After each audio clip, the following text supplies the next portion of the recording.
ये है आवाज न्यूज नेटवर्क और आप देख रहे हैं आवाज भारतवर्ष। नमस्कार, मैं हूं मुकेश और आवाज भारतवर्ष के इस विशेष कार्यक्रम में आप सबका स्वागत है। आज का कार्यक्रम अपने आप में बहुत संवेदनशील है, या यूं कहे कि बड़े से बड़ा मीडिया हाउस इस मुद्दे पर चर्चा करने से बचता है, लेकिन क्योंकि हम किसी की दान दक्षिणा पर निर्भर नहीं हैं, तो हम खुल के चर्चा कर सकते हैं और आपको सच्चाई से रूबरू करवा सकते हैं। तो इसीलिए हमने आज के कार्यक्रम का विषय रखा है कि क्या नड्डा ने खोद दिया हिमाचल भाजपा में गड्ढा। जी हां, अब आपको समझ आ रहा होगा कि मैं क्या कहना चाह रहा हूं। जी हां, मैं वही कहना चाह रहा हूं जो हिमाचल भाजपा के बहुत सारे नेता अब अंदर खाने कहना शुरू कर चुके हैं, या यूं कहिए कि हिमाचल भाजपा के अंदर चर्चा का विषय बन चुका है कि क्या वाकई ही नड्डा ने खोद दिया है हिमाचल भाजपा में गड्ढा। और मैं ऐसा क्यों कह रहा हूं, इसके पीछे मैं कुछ आंकड़े कुछ तथ्य आपको दूंगा। यह हिमाचल भाजपा के नेताओं के अंदर क्या सुगबुगाहट है, क्या चर्चा का विषय चल रहा है, अगर आप अंदर खाने सारे तथ्यों को टटोलेंगे तो आप भी पाएंगे कि हिमाचल भाजपा में गड्ढा खुद चुका है। और उसका सीधा सीधा आरोप हिमाचल भाजपा ही नहीं, देश के भाजपा के राष्ट्रीय अध्यक्ष श्री जगत प्रकाश नड्डा के ऊपर लग रहा है। जी हां, वही जगत प्रकाश नड्डा जिस पर वैसे तो हर पहाड़ी हर हिमाचली को गर्व है, जिन्होंने अपनी इस आयु में ऐसे कीर्तिमान स्थापित कर दिए हैं जो शायद ही भविष्य में हिमाचल से कोई दूसरा आने वाला नेता तय कर पाएगा। आज तो विश्व की सबसे बड़ी पार्टी यानी भारतीय जनता पार्टी के राष्ट्रीय अध्यक्ष हैं, या यूं कहिए कि तीसरे नंबर के भारतवर्ष के सबसे शक्तिशाली हस्ती हैं।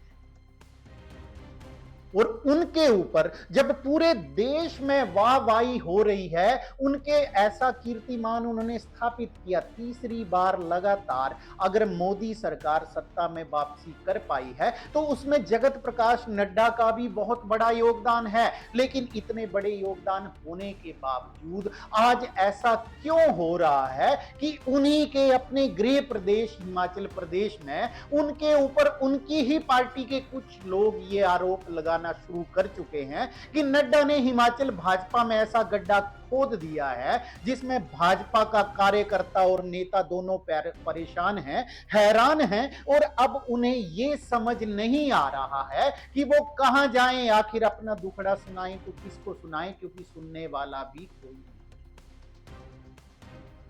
दरअसल ये कहानी उसी दिन शुरू हो गई है। अगर हम इतिहास में जाएं तो ये कहानी उसी दिन शुरू हो गई थी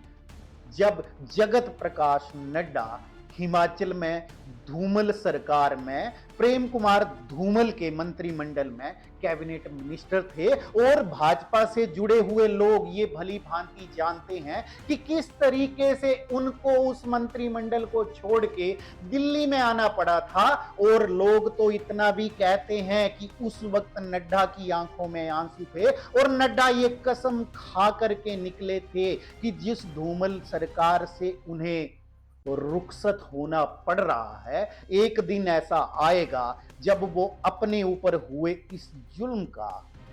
हिसाब पूरा करेंगे। और वो हिसाब उन्होंने पूरा किया 2017 में, जब धूमल सुजानपुर से अपना विधानसभा चुनाव हार जाते। जी हां, ये अदावत बहुत पुरानी है।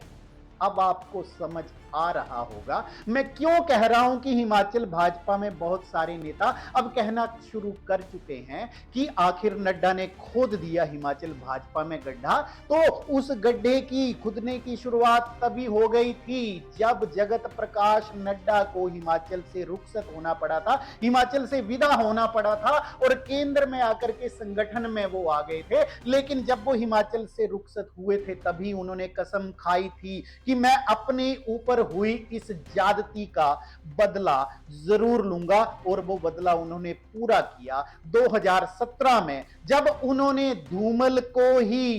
को भारतीय जनता पार्टी ने, उस वक्त नड्डा हालांकि राष्ट्रीय अध्यक्ष नहीं थे, लेकिन नड्डा ने कुछ विसात इस तरीके से बिछाई कि धूमल अपनी सीट छोड़ के सुजानपुर से विधानसभा का चुनाव लड़ने आ गए और वहां से उनको उन्हीं के चेले राजेंद्र राणा ने शिकस्त दी और धूमल का मुख्यमंत्री बनने का सपना चूर चूर हो गया।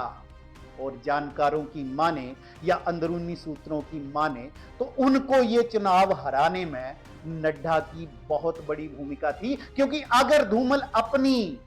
पारंपरिक सीट समीरपुर से लड़ते तो निश्चित तौर पर हिमाचल में सबसे बड़े मार्जिन से जीतने वाले नेताओं में से एक नेता धूमल होते और धूमल के चुनाव जीतने के बाद उनका मुख्यमंत्री बनना भी निश्चित था, क्योंकि पार्टी हाईकमान ने उनको अपना मुख्यमंत्री पद का दावेदार घोषित कर दिया था। लेकिन जब चुनाव के नतीजे आए तो धूमल का सपना सपना ही रह गया, वो मुख्यमंत्री नहीं बन पाए और उनको विधानसभा का चुनाव हार गए वो अपने ही चेले राजेंद्र राणा के। तो अब आपको कहानी समझ आ रही होगी। तो उस गड्ढे को खुदने की शुरुआत जो लोगों को दिखना शुरू हुई वो उस वक्त से शुरू हुई और उसके बाद हालिया हुए मिशन लोटस का सारा आरोप कांग्रेस और भारतीय जनता पार्टी के ही कुछ नेता नड्डा के ऊपर ही लगाते हैं। हालांकि 2017 से लेकर 2022 तक की जो सरकार, भाजपा की सरकार जयराम ठाकुर के नेतृत्व में हिमाचल प्रदेश में चली, उसके लिए भी ऐसा कहा जाता है कि पर्दे के पीछे से जगत प्रकाश नड्डा ही उसको चला रहे थे। मुख्यमंत्री बेशक जयराम ठाकुर थे, लेकिन जिस तरीके से जो भी कार्यकलाप सरकार के थे या वही फाइल पास होती थी या जयराम ठाकुर वही करते थे जो जगत प्रकाश नड्डा उनसे कहते थे। लेकिन हद तो तब हो गई जब हिमाचल प्रदेश में मिशन लोटस की शुरुआत हुई और जैसा आपको विदित है कि कांग्रेस के अंदर इतनी बड़ी फूट हुई और कांग्रेस की सरकार गिरते गिरते बची। कांग्रेस से ही आए हुए हर्ष महाजन जो भाजपा के राज्यसभा के उम्मीदवार थे, उनके पक्ष में कांग्रेस के कुछ नेताओं ने, कुछ एमएलए ने मतदान किया और पार्टी छोड़ दी। कांग्रेस के अंदर फूट पड़ गई और किस तरीके से वो सारा घटनाक्रम हुआ, जो नाटकीय घटनाक्रम हुआ, उसके बाद क्या हुआ, किस तरीके से हुआ, हम उसमें नहीं जाएंगे। लेकिन उसका भी सारा इल्जाम, सारा टीकरा जगत प्रकाश नड्डा के ऊपर ही फोड़ा जाता है कि जगत प्रकाश नड्डा ने ही वो सारी व्यू रचना की थी। उस सारे मिशन के चाणक्य जगत प्रकाश नड्डा ही थे और जानकारों की माने तो जगत प्रकाश नड्डा का दरअसल सपना है हिमाचल प्रदेश का मुख्यमंत्री बनना और मुख्यमंत्री बनने के लिए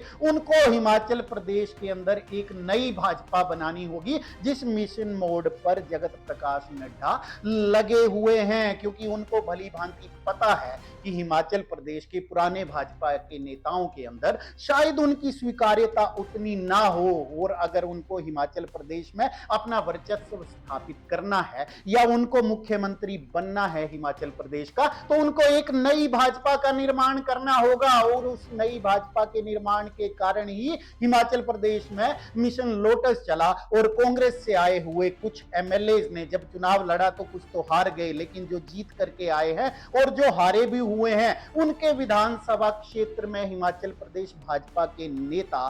अब परेशान है, हैरान है, उनको समझ नहीं आ रहा है वो करें तो क्या करें, जाएं तो जाएं कहां, अपना दुखड़ा रोए तो रोएं कहां। और अब उसके बाद वो सभी पर्दे के पीछे से ये कहना शुरू कर चुके हैं कि नड्डा ने खोद दिया हिमाचल भाजपा के अंदर गड्ढा, क्योंकि जिस गुटबाजी को समाप्त करने के लिए भारतीय जनता पार्टी में धूमल गुट को समाप्त करने के लिए जिस तरीके से ये सारा कार्यकलाप रचा गया था, अब हिमाचल के अंदर एक नया ही गुट आ गया है। और उस नए गुट में हद तो तब हो गई है कि भाजपा का कांग्रेसीकरण हो गया है। ये मैं नहीं, भाजपा के कई नेता पर्दे के पीछे आरोप लगा रहे हैं। और भाजपा के कार्यकर्ता जो उम्र भर उन कांग्रेसी नेताओं के खिलाफ लड़ाई लड़ रहे थे, आज उनको समझ नहीं आ रहा कि उन्हीं कांग्रेसी नेताओं की वो कैसे जय जयकार करें। कार्यकर्ता का तो हालत छोड़ दीजिए, जो भाजपा के वहां से उम्मीदवार थे उनको अपने भविष्य पर तलवार लटकती हुई नजर आ रही है।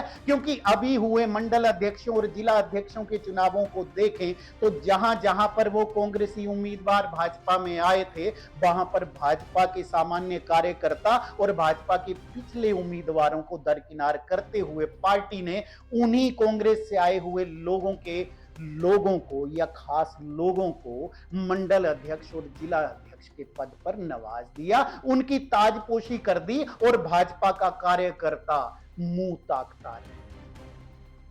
तो अब आपको समझ आ रहा है कि मैं क्यों कह रहा हूं कि नड्डा ने खोद दिया भाजपा में गड्ढा, हिमाचल भाजपा में गड्ढा है। तो ये गड्ढा कुछ ऐसा खुद गया है जो आने वाले समय में एक ब्लास्ट के रूप में हिमाचल प्रदेश में दिख सकता है। क्योंकि अभी से ही हिमाचल प्रदेश भाजपा के अंदर जिस तरीके की गुटबाजी हावी हो गई है, उसका एक ही चेहरा, अभी एक ही किरदार आपके सामने आया है। रमेश धवाला, वही रमेश धवाला जो कभी भारतीय जनता पार्टी की सरकार बनाने के लिए सबसे महत्वपूर्ण व्यक्ति थे, आज वो अपनी ही पार्टी के अंदर पराये हो गए हैं। और यकीन मानिए वो तो खुल के सामने आ गए हैं, लेकिन बहुत सारे नेता ऐसे भी हैं जो पर्दे के पीछे अभी छुपे हुए हैं, अभी सब्र रखे हुए हैं, इंतजार कर रहे हैं कि जिस दिन राष्ट्रीय अध्यक्ष नहीं रहेंगे जगत प्रकाश नड्डा, उसके बाद धीरे धीरे धीरे वो विद्रोह की चिंगारी इस तरीके से सुलगेगी और अपना असर दिखाएगी जो आने वाले वक्त में भाजपा के लिए बहुत मुसीबत बारी साबित हो सकती है। आप समझ रहे हैं मैं क्या कह रहा हूं? क्योंकि अभी तो ये सब लोग चुप हैं, क्योंकि सबको पता है कि भाजपा के राष्ट्रीय अध्यक्ष हैं जगत प्रकाश नड्डा, और जगत प्रकाश नड्डा अगर उन्होंने उनके खिलाफ कुछ भी कहा तो उनको पार्टी से निष्कासित कर दिया जा सकता है। लेकिन जैसे ही नए राष्ट्रीय अध्यक्ष की नियुक्ति होगी तो उसका सीधा प्रभाव पड़ेगा हिमाचल प्रदेश की राजनीति के ऊपर, और केंद्र की भी, मोदी की भी फिर वो मजबूरी नहीं रहेगी जो जगत प्रकाश नड्डा की हर बात में उनको हिमाचल प्रदेश को लेकर के सुननी पड़े। क्योंकि जानकार तो इतना भी कहते हैं कि जगत प्रकाश नड्डा और प्रधानमंत्री नरेंद्र मोदी के अंदर ही अंदर एक समझौता हुआ था कि पूरे देश में मोदी जो चाहेंगे वही होगा, लेकिन हिमाचल प्रदेश में वही होगा जो जगत प्रकाश नड्डा चाहेंगे। अब आप समझ रहे हैं? तो जैसे ही राष्ट्रीय अध्यक्ष के पद से मुक्त होंगे जगत प्रकाश नड्डा, तो उसके बाद पता चलेगा कि किस तरीके से, क्या जगत प्रकाश नड्डा का उतना ही प्रभाव हिमाचल के ऊपर बना रहता है, या उसके बाद हिमाचल प्रदेश में एक नई राजनीति की शुरुआत नरेंद्र मोदी करेंगे। ये सब सवाल इसी तरीके से बने हुए हैं। इस कड़ी को हम आगे और बढ़ाएंगे और एक एक करके आपको उन विधानसभा क्षेत्रों का भी हाल बताएंगे जहां के लोग, जहां के भाजपा के कार्यकर्ता और भाजपा के पूर्व उम्मीदवार परेशान हैं, हैरान हैं, उनको समझ नहीं आ रहा है कि जाए तो जाए कहां, अपना दुखड़ा रोए तो किसके पास रोए, वो अगली कड़ियों में बताएंगे। लेकिन कार्यक्रम आज हम आगे बढ़ाएंगे तो बहुत लंबा हो जाएगा। बहरहाल हमने आपको ये बता दिया है कि किस तरीके से जगत प्रकाश नड्डा के ऊपर ये आरोप लग रहे हैं कि उन्होंने खोद दिया है हिमाचल भाजपा के लिए गड्ढा। आप हमारे इस कार्यक्रम आपको हमारा ये कार्यक्रम किस तरीके से कैसा लगा, अपनी राय जरूर दीजिएगा। कमेंट बॉक्स में कमेंट अवश्य कीजिएगा। और अगर आपको हमारे चैनल का कंटेंट पसंद आ रहा है तो कृपया हमारे चैनल को सब्सक्राइब करें, हमारे वीडियो को शेयर करें और हाँ, पोस्ट को लाइक और कमेंट करना ना भूलें। बहुत बहुत धन्यवाद। नमस्कार। अगर आप हमें YouTube पर देख रहे हैं तो हमारे चैनल को सब्सक्राइब करें और बेल आइकन को दबाना ना भूलें। अगर आप हमें Facebook पर देख रहे हैं तो कृपया हमें लाइक, शेयर और कमेंट करना ना भूलें।